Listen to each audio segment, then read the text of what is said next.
కొంచెం పక్కకు మనిషిని అసలు మొత్తం లోపలికి అనకుండానే సగం పశువులు కాదు అసలు. ఈ అమ్మాయి పొడుగు ఈ అమ్మాయికి ఇంకా పొడుగు కాలు బయట ఉంది అయినా కూడా మళ్ళీ నన్ను వేసి ఈ అమ్మాయి మీద ఆ కాలు బయట వేసి అట్లనే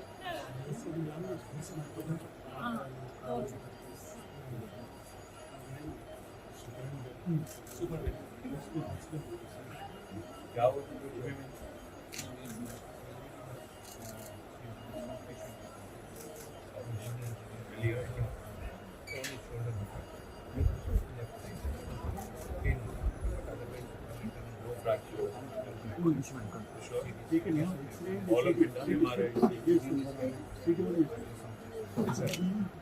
ఎంతమంది చేరారు మొత్తం?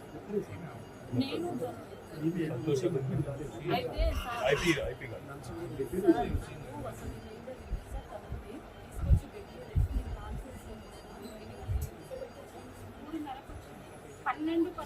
12 గంటలకు స్పృహ కోల్పోతే 3:30కు వచ్చిందన్న.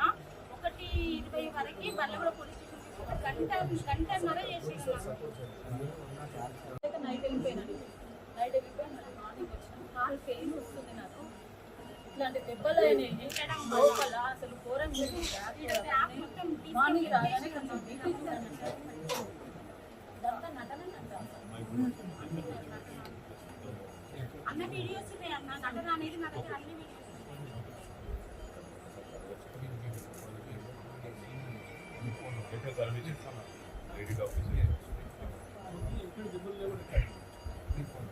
నీకెక్కడెక్కడ తగిలినాయి దెబ్బలు?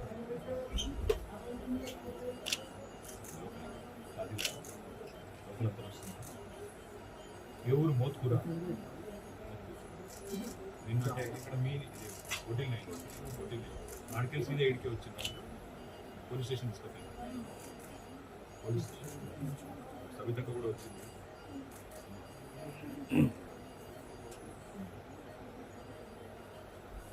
మీరు పోస్ట్ వచ్చే వరకు ఉన్నావా? పిల్లలు ఎంతమంది రండి? అంత ఏజ్ అంట పిల్లలకు తెలిసిందా? వచ్చిందా వాళ్ళు? ఎక్కడున్నారు పిల్లలు? ఇంటిగా వాళ్ళేం పరిశాన్ అవుతున్నా లేదా? తెలియదు. 10వ తరగతి బాబు, పాప 8 ఇంకా తెలియదు. ఇప్పుడు డిశ్చార్జ్ చేస్తారు అన్న. My humble request, don't see ever that to happen unfortunately. మనకి మంచిగా దాకా ఉంచుకొని చూసుకుని don't deal to government pressure. వాళ్ళు ఏదో పంపించేయండి అంటే దయచేసి లేదు మీరు చూసుకోమంటే మేము ప్రైవేట్ హాస్పిటల్ కనెక్షన్ చేస్తాం. సిన్సియర్గా ఒకవేళ మీ మీద ప్రెజర్ ఉంది గవర్నమెంట్ అంటే మేము తీసుకొని పోతాం. మాకు అట్లన్నా कोई तकलीफ है आपको बता दो. आप बेफिक्र रहो.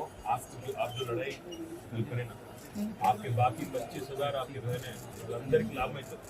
మీ వల్ల వాళ్ళకి లాభం అవుతుంది. మీకు కొంత అస్వస్థత అయింది, మీ ఆయన కూడా ఇబ్బంది ఉండొచ్చు, మీ కుటుంబానికి ఇబ్బంది కలగచ్చు. కానీ మొత్తం ఆశయాలకు మీ వల్ల మీ పోరాటం వల్ల మీ సంతోషం పోరాటం వల్ల లాభం అవుతుంది. వేడువకు నీకు అన్ని రకాలుగా నేను అండగా ఉంటా. ఒక 2 दिन यहीं पे रख लेंगे. 2 రోజుల తర్వాత నేను డిశ్చార్జ్ చేస్తాను.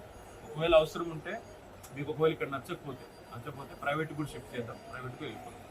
ఒకసారి గంట సేపు మాట్లాడుకొని చెప్పండి. మహమూద్ భాయ్ కన్నా లేకపోతే మన రాంబాబుకో నారాయణకో లేదా సంతోషం ఎవరికి చెప్పినా పర్వాలేదు, మేము షిఫ్ట్ చేస్తాం.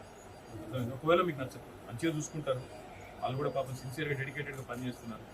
మీరు ఎట్లయితే పనిచేసిండ్రో అమ్మ కరోనాలో ఆశాలు మొత్తం వాళ్ళు కూడా పాపం వైద్య సిబ్బంది కూడా పనిచేస్తున్నారు. నిన్న డిసెంబర్ 9 సోనియా గాంధీ గారి జన్మదినోత్సవం అని చెప్పి కాంగ్రెస్ పార్టీ సంవత్సర కాలం అధికారంలోకి వచ్చి పూర్తయిన సందర్భంగా ఒక మహిళా నాయకురాలి నేతృత్వంలో నడుస్తున్న పార్టీ కాబట్టి ఒక తల్లిగా సోనియా గాంధీ గారికి దేశంలోని తల్లులందరి కష్టం తెలుసు కాబట్టి కాంగ్రెస్ పార్టీ ఇచ్చిన మాట మేరకు రాష్ట్రంలో ఉన్న 28,000 మా ఆశా ఆడబిడ్డలు ఎవరైతే ఉన్నారో, ఎవరైతే కరోనా లాంటి మహమ్మారి వచ్చినప్పుడు తమ ప్రాణాలకు లెక్కబెట్టకుండా, తమ ప్రాణాలను లెక్కబెట్టకుండా దేశ ప్రజలకు, రాష్ట్ర ప్రజలకు సేవలు అందించారో వారందరూ నిన్న శాంతియుతంగా, ప్రజాస్వామికంగా మీరిచ్చిన హామీని మీకు గుర్తు చేయడానికి మీరు 6 నెలల లోపలనే పూర్తి చేస్తామన్నారు, 18,000 జీతం ఇస్తామన్నారు, ఉద్యోగ భద్రత కల్పిస్తామన్నారు. మరి సంవత్సరం అయింది కదా, 6 నెలలని చెప్పి సంవత్సరం తర్వాత కూడా పూర్తి చేయరా అని అడగడానికి నిన్న వాళ్ళ ఉన్నతాధికారి ఉండే కోటిలోని కార్యాలయానికి వస్తే అక్కడ వాళ్ళ మీద జరిగిన జులుం, మరి తెలంగాణ తల్లులుగా వారు మన ఆడబిడ్డలుగా మన కోసం కష్టపడ్డ ఆడబిడ్డల మీద నిన్న ఈ ప్రభుత్వం జరిపిన దమనకాండ రాష్ట్రంలో చూసిన ప్రతి ఒక్కరి గుండె తెలియదు. కానీ ఆయనతో పాటు కొంతమంది పోలీసులు నిజంగా దారుణాతి దారుణంగా ఒక ఆడబిడ్డ చీరలాగి ఆమెను భౌతికంగా ఆమె మీద దాడి చేసిన దృశ్యాన్ని రాష్ట్రం మొత్తం కూడా చూసింది. రేవంత్ రెడ్డి, ఇదేనా నీకు మహిళల పట్ల ఉన్న గౌరవం? హోంమంత్రిగా నువ్వే ఉన్నావు, నీ ఆధ్వర్యంలో ఉన్న పోలీసులు, నీ కింద పనిచేసే పోలీసులు ఈరోజు ఇంత దుర్మార్గంగా వ్యవహారం చేస్తా ఉంటే 24 గంటలైపోయింది, కనీసం ఆ పోలీసుల మీద యాక్షన్ తీసుకున్నావా? ఇప్పటి ఇంతవరకు కనీసం చెల్లించినావా? కనీసం ఒక మాట మాట్లాడినావా నేను అడుగుతా ఉన్నా. అసలు సిగ్గుందా ఈ ప్రభుత్వానికి అని అడుగుతా ఉన్నా నేను. మీరిచ్చిన మాటనే కదా వాళ్ళు అడిగింది, వాళ్ళేమి గొంతమ్మ కోరిక కోరలేదు కదా. మీరే చెప్పినరు కేసీఆర్ గారు 1,700 నుంచి 9,700కు పెంచిండు, మీకు సరిపోదు, మేము 18,000 చేస్తామని చెప్పిందే మీరు. ఉద్యోగ భద్రత కల్పిస్తామని చెప్పిందే మీరు. ఇన్సూరెన్స్ సౌకర్యం కల్పిస్తామని చెప్పిందే మీరు. మీరిచ్చిన హామీని నిలబెట్టుకోమని చెప్పి మీ దగ్గరికి సంవత్సరం పూర్తయిన సందర్భంగా వాళ్ళు వస్తే నిన్న మీరు చేసిన దుశ్శాసన పర్వం తెలంగాణ ఆడబిడ్డలు మర్చిపోరు. ఆశాలు వారు తెలంగాణ వచ్చినాడు కేవలం 1,700 ఉండేది వారి గౌరవ వేతనం. కానీ కేసీఆర్ గారి నాయకత్వంలో 9.5 సంవత్సరాల్లో 3 సార్లు వాళ్ళ జీతాలు పెంచినాం. 1,700 నుంచి 9,700 దాకా తీసుకొని పోయినాం. సెల్ ఫోన్ అలవెన్స్ కూడా కలుపుకుంటే ఇంకో 250 రూపాయలు, మొత్తం 10,000 రూపాయల కాడికి కేసీఆర్ గారి ప్రభుత్వంలో తీసుకొని పోయినాం. మిమ్మల్ని అడిగిస్తున్నది ఏమి ఈరోజు? కేవలం ఇచ్చిన మాట నిలబెట్టుకోమని. ఆ పాపానికి ఈరోజు రహీం బి అనే మహిళను, ఇప్పటికి కూడా ఆమె అడ్మిటెడ్ ఉంది, మా సంతోషాను తనను కూడా ఇష్టం వచ్చిన చోట కొట్టడం, వీళ్ళిద్దరినే కాదు వందలాది మంది ఆడబిడ్డల్ని ఈడ్చుకొని గుంజి పారేసి వారి మీద భౌతికంగా దాడి చేసి అత్యంత హేయంగా, అత్యంత దుర్మార్గంగా, అత్యంత కిరాతకంగా ఈ రాష్ట్ర పోలీసులు ప్రవర్తించిన విధానం ఏదైతే ఉందో దీన్ని వదిలిపెట్టాం. ఖచ్చితంగా నిన్న జరిగిన దమనకాండకు మొత్తం ఆధారాలు ఉన్నాయి, వీడియో ఆధారాలు, ఫోటోలు అన్ని ఉన్నాయి. ఇక్కడ ఉన్న మహిళా కమిషన్ పోతాం, ఇక్కడ ఉండే హ్యూమన్ రైట్స్ కమిషన్ కి పోతాం, అవసరమైతే జాతీయ మానవ హక్కుల కమిషన్ కి పోతాం, జాతీయ మహిళా కమిషన్ కాడికి కూడా పోతాం. ఇచ్చిన మాట నిలబెట్టుకోమని ప్రజాస్వామ్యంలో అడిగే హక్కు తప్పకుండా వాళ్ళకు ఉన్నది. వాళ్ళు అడిగిందేమి గొంతమ్మ కోరిక కానే కాదు. ఇప్పటికైనా ముఖ్యమంత్రి స్పందించాలే. 16వ తారీఖు అసెంబ్లీ ప్రారంభం కాబోతా ఉంది. తిరిగి ఈ లోపల స్పందించి వారికి న్యాయం చేయి, లేకపోతే అసెంబ్లీలో కూడా నిన్ను వదిలిపెట్టాం. అసెంబ్లీలో కూడా తప్పకుండా ఆడబిడ్డలకు ఇప్పుడే నేను మాటిచ్చిన, కేసీఆర్ గారు ఏ రకంగానైతే మాకు మొన్న దిశానిర్దేశం చేశారో ఆశా ఆడబిడ్డల కోసమే కాదు ఇతర చిరుద్యోగులకు కూడా అండగా నిలబడండి అని చెప్పారు. అదే ఆలోచనకు అనుగుణంగా 16వ తారీఖు నుంచి ప్రారంభమయ్యే అసెంబ్లీలో కూడా ప్రభుత్వాన్ని నిలదీస్తాం. మరొక వైపు మానవ హక్కుల సంఘం, అదేవిధంగా మహిళా కమిషన్ కూడా తప్పకుండా కలుస్తాం.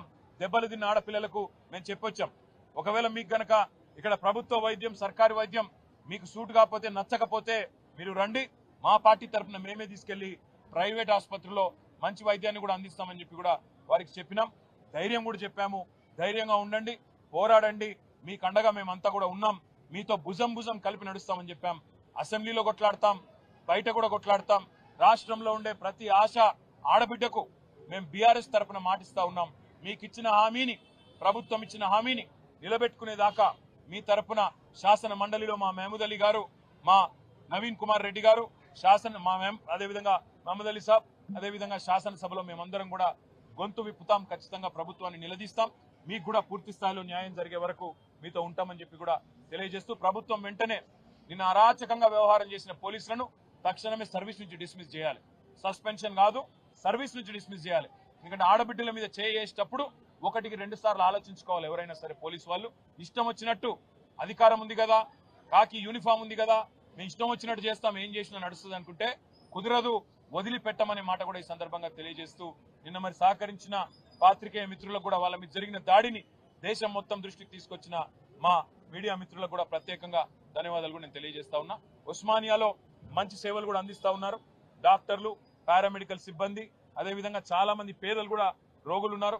వారికి మంచి సేవలు అందిస్తున్న ప్రభుత్వ వైద్య సిబ్బందికి కూడా నేను ప్రత్యేకంగా ధన్యవాదాలు చెప్తా ఉన్నా. వారికి కూడా నేను చెప్పినాను, ప్రభుత్వం వైపు నుంచి ఏమైనా ఒత్తిడి ఉంటే మీకు వాళ్ళని డిశ్చార్జ్ చేయమని మాకు చెప్పండి, మేము తీసుకొని పోతాం, మీరు వాళ్ళని అగాధంగా అనాథల్లాగా వదిలేయకండి అని చెప్పి కూడా వారికి చెప్పినాను. తప్పకుండా వాళ్ళని కాపాడుకుంటామన్న విషయం మళ్ళొకసారి తెలియజేస్తా ఉన్నా. Thank you. आशा वर्कर जो तेलंगाना में जब कोरोना की दौर आई थी, अपने जान की परवाह भी नहीं करते हुए पूरी तरह से जनता की खिदमत, हमारे भाइयों की बहनों की खिदमत उन्होंने किया कोरोना के दौरान। आज उन पे जो जुल्म किया गया, उन पे जो कल अटैक हुआ पुलिस की तरफ से, हम पहली बात तो यह है कि कल जो अटैक हुआ वो एसीपी को, सीआई को, क्योंकि हमारे बहनों पे कल उन्होंने जो